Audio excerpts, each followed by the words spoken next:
খানকির ছেলে, হে বাঙালি ভালো তো I am Sachin, this is my channel বিষাক্ত শচীন। খানকির ছেলে। আচ্ছা, আচ্ছা। বোকাচোদা। তো বেসিক্যালি তোমরা বুঝে গেছো আজ এই মহিলাটাকে নিয়ে কথা বলবো। এই মহিলাটা আজ রেপিডো ড্রাইভারের সাথে যে কাজগুলো একটা করেছে অলরেডি তোমরা সবাই দেখেছো। আজ এখানে একটু দোষণ দেবো, চলো ভিডিওটা কন্টিনিউ দেখতে থাকো। খানকির ছেলে। আচ্ছা, আচ্ছা। বোকাচোদা। কি ও আমরা যদি শান্তির ছেলে হই, তুই তাহলে শান্তির মেয়ে। কথা কি ক্লিয়ার না ভেজাল আছে? কান দিয়ে যা, নাহলে কানের গোড়ায় দুটো থাপ্পড় মারবে। আরে বোকা দোচা,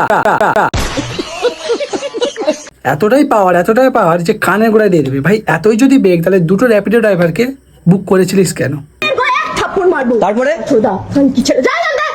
ভাই ল্যাঙ্গুয়েজ গুলো দেখেছো? এর বিষয়ে আমি আর বেশি কিছু বলবো না। অলরেডি এর সাজা তোমরাই দেবে, হ্যাঁ পাবলিকরাই দেবে, সাধারণ মানুষরাই দেবে। কারণ এরকম মেয়ে এবং মহিলাদের বা যাই হোক না কেন এদের সাজা দেওয়া খুবই দরকার। তো চলো ভিডিওটা এই পর্যন্ত। ভিডিওটা ভালো লাগলে অবশ্যই লাইক কমেন্ট শেয়ার সাবস্ক্রাইব করতে ভুলো না। Bye bye.